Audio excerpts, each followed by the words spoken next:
morning and welcome to Tuesdays with the Pilgrim.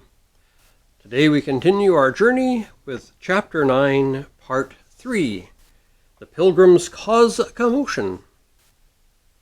One merchant, after observing them for a time, mockingly asked, "So what will you buy?" But looking intently at him, they answered, "We will buy the truth."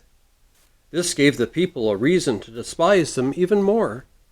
Some began mocking the pilgrims, taunting them and discrediting them, and they called on others to beat them up. At last the situation became out of control, and the commotion in the fair was so great that all order was lost. Word then reached the manager of the fair, who quickly came down and appointed some of his most trusted friends to take the men into custody for questioning, since they had disrupted the entire fair. So the pilgrims were interrogated. They were asked where they had come from, where they were going, and why they were dressed in such unusual garb.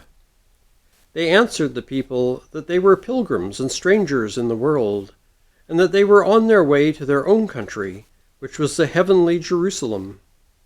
They explained that they had not given the townsfolk or the merchants any reason to abuse them and detain them from their journey. They went on to explain that when asked by a merchant what they would buy, they answered only that they would buy the truth. However, those conducting the examination would not believe what the pilgrims had to say, and they did not believe that the pilgrims were anything better than troublemakers. How else could they have brought the entire fair to such a state of confusion? Therefore, taking Christian and Faithful, they beat them and smeared them with dirt. They put them into a cage made for criminals, and made a spectacle of them to everyone in the fair. So Christian and Faithful sat in the cage for quite some time, and were made to be the objects of any passing person's amusement, bullying, or revenge. The manager of the fair kept laughing at all that had befallen them, but the men were patient and holding their tongues. They refused to return evil for evil.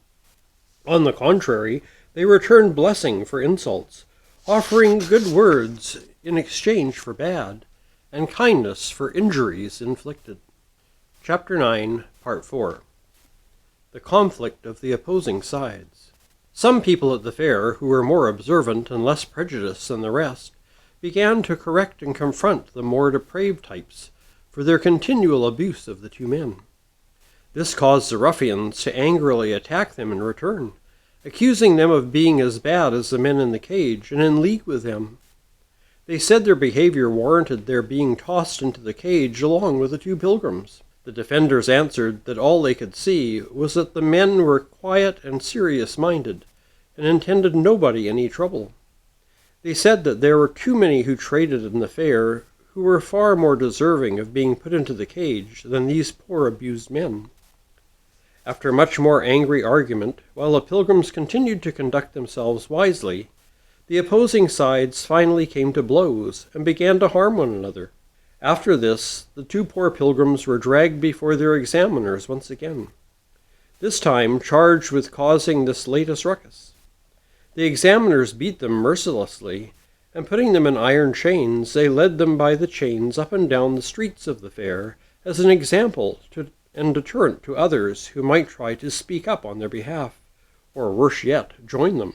But Christian and Faithful conducted themselves even more wisely in the face of all the deep personal disgrace and humiliation that was heaped upon them. They responded with such meekness and patience that it won to their side, though only a few in comparison, some of those at the fair. This put the opposing side into such a great rage that they concluded that these two men deserved the death penalty. Thereupon they angrily presented their case that neither cage nor chains would do any good in reforming them, and that only death would do justice for all the damage and delusion they had caused at the fair. They were then ordered back to the cage until further action could be taken with them. Once inside the cage again, their feet were locked in chains. That's Chapter 9's Part 3 and 4. Next Tuesday we'll continue with Chapter 9, Part 5, Christian and Faithful Stand Trial.